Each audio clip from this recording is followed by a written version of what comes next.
थेट जाऊयात बारामतीत.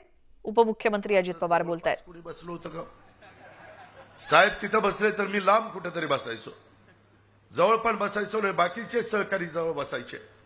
एक मीडियाला अमेरिकेमध्ये देखील ते जावं की बघा कुटुंब कसं एक आहे. आणि ती मुलं माझ्याही मुलासारखी आहेत.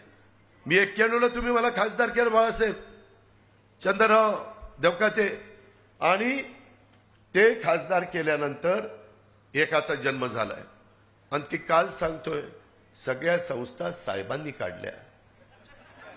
म्हणजे आम्ही काय नुसतंच मी काय केलं? 31-32 वर्ष मी नुसतं शांत बसलो, काहीच मी केलं नाही. ही बारामती जी काही सुधारली ती इतरांच्याच मुळे सुधारली. अजितचा काडीचा संबंध नाही. ह्याचा कुठंतरी विचार करा. एवढ्यावरच नाही, मला तर त्यांनी सांगितलं, मी आता इथं चंद्ररावण्णा बाळासाहेब आहेत, त्याच्यामध्ये सगळ्या गोष्टीला मी उल्लेख करणार नाही, कारण त्या गोष्टीला मला फार महत्व द्यावंसं वाटत नाही. पण त्या संदर्भामध्ये सगळ्या संस्था साहेबांनी आणल्या. बारामतीकरांनो, छत्रपती सहकारी साखर कारखाना कुणी आणला? जाचक बंधूंनी आणला. माळेगाव सहकारी साखर कारखाना कुणी आणला? शेंबेकरांनी आणला. जाधवराव बाकीचे सगळे मान्यवर त्याच्यात होते. सोमेश्वर कारखाना कोणी आणला? मुगुटराव अप्पांनी आणला. हे सगळं जगजारी आहे ना.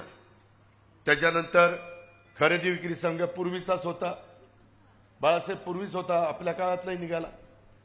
त्याच्यानंतर बारामती बँक पूर्वीच होती. पोपटराव तुपे आणि कोणी त्याच्या आधीच्या काळामध्ये काम करत होते, फार काही उदयाला आलेली नव्हती. खंडागळे गुणवडीचे खंडागळे, खंडेराव खंडागळे. बरं ठीक आहे, माझं काही चुकलं तर सावरून घ्या. त्याच्यामध्ये बारामती बँक त्यावेळेची. मार्केट कमिटी कधीची आपली आहे? फार पूर्वीपासूनची. नगरपालिका कधीची आहे? 1865. पुण्याचे तुमचे आमचे एकाचाही जन्म झाला नव्हता. संस्था सगळ्या त्यांनी काढल्या, पण जन्म झाला नव्हता. काय डोकं चालतंय? त्याच्यामध्ये फक्त एक, ज्यावेळेस स्वर्गीय अप्पासाहेब काकांनी दुधाचा धंदा वाढवण्याचा प्रयत्न छत्रपती सहकारी साखर कारखान्याच्या माध्यमातून केला, विठ्ठलराव दादा कोकरे असतील, तिकडं अकोबा शिंदे असतील, अनेक आमचे सहकारी असतील, ह्यांनी दुधाचा धंदा सुरू केला शेतकऱ्यांनी. आणि त्याच्यातून मग स्वर्गीय व्ही.डी. अण्णा जगताप यांनी पहिल्यांदा ते मुख्य प्रवर्तक बारामती तालुका दूध संघाचे मला वाटतं झाले.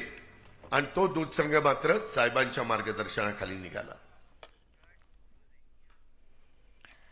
आणि यासोबतच वेळ झाली या बुलेटिनमध्ये आता इथेच थांबण्याची. मात्र तुम्ही पाहत राहा न्यूज 18 लोकमत.